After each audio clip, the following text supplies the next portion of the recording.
Hey guys, welcome to the Liberal Hive Mind, a channel solely focused on exposing the abundant hypocrisy of the left. You know the concept that you hear people say all the time, how Simpsons parody tends to predict the future? Well, honestly, I think they get too much credit. I think there's somebody who's been a little bit better at predicting the future, and that's Donald Trump. You know, it's funny because most of what he campaigned on, most of what he warned about if Joe Biden was to be elected, ended up happening, from the stock market crash, to the border crisis, to the Afghanistan and foreign policy disaster, China and Russia unleashed. Donald Trump warned us of everything, pretty much. He tends to be pretty good at predicting what's gonna happen, at least in certain cases, and once again, Donald Trump's prediction hits the mark perfectly. Let me show you guys exactly what I mean by that. We got some stuff to get into, so let's roll the tape. Alright folks, so here's the headline. Two-tiered justice. Trump was right. DOJ gave serial criminal and pervert Hunter Biden a slap on the wrist after committing major international financial crimes. Trump gets 100 years for bogus document charges. President Trump called it. News broke on Tuesday morning that Hunter Biden has agreed to plead guilty to multiple criminal charges, according to CNN. The investigation into Hunter Biden has supposedly lasted 5 years. After 5 years of investigation, the Biden DOJ found Hunter Biden guilty of 2 misdemeanors and 1 gun charge. Everything about this Hunter Biden investigation is a complete sham. Even CNN was willing to point out how weird the whole thing is, especially the length of this investigation. Sarah makes a great point about the Hunter Biden investigation at DOJ.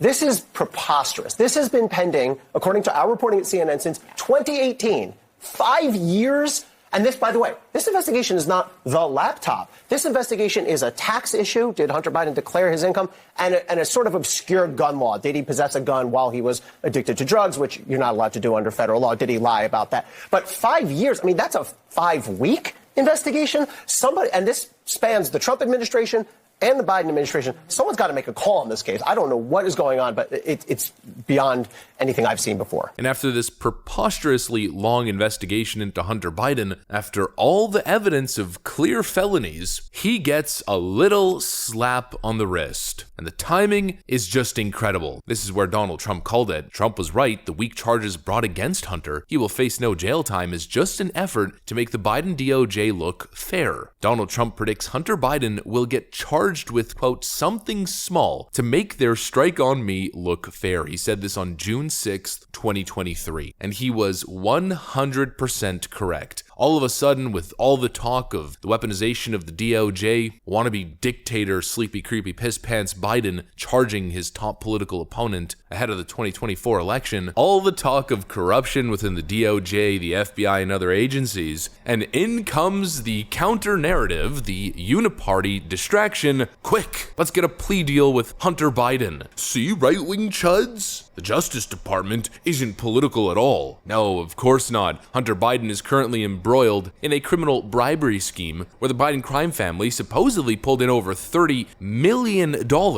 in total across different family members funneled through secret shell companies. And in the end, he gets 2 misdemeanors. Nice. Seems totally fair. Donald Trump is facing 400 years, potentially. Obviously, he's not going to face 400 years, but just the amount of charges and the potential prison time based on these bogus charges amounts to 400 years in prison. A dispute over his own documents. The government believes they're government documents, and Trump believes they're his presidential documents based on the Presidential Records Act. So if anything, it's a minor legal dispute. They're going after him with the full force of the law, trying to charge him with espionage. He's also getting indicted in New York. He's going to get indicted most likely in Georgia. Literally all bogus charges. Of course, we've gone into detail on all the cases, and this is their pathetic little ploy to pretend as if the system is fair and working as intended. It's blind justice, see? Hunter Biden pled guilty. They gave him a dream plea deal. Not to mention, they totally dropped the investigation into the bribery scheme and instead focused on a late tax payment, a 5-year-long investigation in Hunter Biden, which led nowhere by design. Here's Jonathan Turley's take on the case. So this plea deal does have all the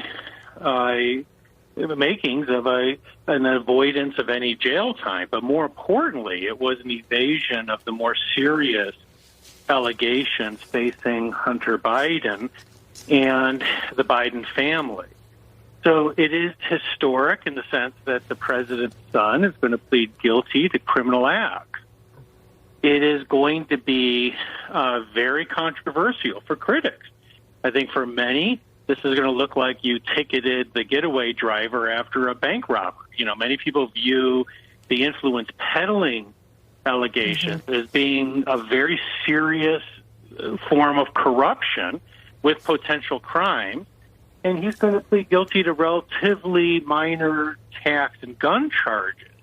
An evasion of the most serious allegations, and they expect us to take this seriously. Absolutely pathetic. Let's be real for a second. The DOJ and the FBI use the full force of the legal system not only to go after Donald Trump, but to go after anybody even perceived as being right-wing, whether it's a grandma who was simply present during January 6th, being charged with serious crimes, or the FBI labeling concerned parents in Loudoun County as potential domestic terrorists, sicking the FBI on them, sending the FBI at their doorstep. I mean, the examples are endless here. A two-tiered justice system. It's persecution for Donald Trump and anybody even perceived as being associated. You don't face fair justice. You face unequal justice. You get persecuted, not prosecuted. They label you, they target you, and they spend millions of dollars to go after you with the most serious charges imaginable, and in many cases, trumped-up charges. Trump frickin' called it that they would do this, that the timing would be perfect, as a distraction, as an excuse, as another argument for Joe Biden on the campaign trail to say, what do you mean? The DOJ's not corrupt. I'm not using it to target my political opponent. They targeted my son, for Pete's sakes. Trump was right yet again, and at the end of the day, I'm not here making a point that Trump's some sort of, clairvoyant. It's mostly obvious stuff. That's the thing when it comes to these corrupt goons. When you act so corruptly, so openly, when it's so open and obvious. When Joe Biden is saying publicly that he strong-armed the Ukrainian government into firing a prosecutor that was targeting Burisma and his son, when he can openly say something like that, the same thing, by the way, that Donald Trump got impeached over, even though he didn't actually do it, when you can operate with such legal and political impunity, well then obviously you and your establishment goons become predictable. It's obvious to tell what they're going to do to read their next play because they're not exactly hiding it. This Hunter Biden plea deal is a complete farce, a laughable joke, and it changes absolutely nothing. The GOP House investigations must continue. We're also getting reports of more millions of dollars being identified in bank statements and bank transfers, involving of course the Bidens and foreign nationals. The investigation must continue. If the DOJ won't do its job, then House Republicans have to force their hand. I don't know, maybe it's copium, maybe it's hopium, but even if that's the case, you gotta at least try it. This extremely deep corruption in the justice system has to be handled. It's not a matter of should, it has to, it needs to. Trump was right, yet again. What a frickin' joke. That's what I got for you guys. Hopefully you enjoyed this video. If you did, make sure to leave a like and possibly subscribe to the channel. You know that we'd love to have you here. Thanks for watching, folks, and I'll see you on the next one.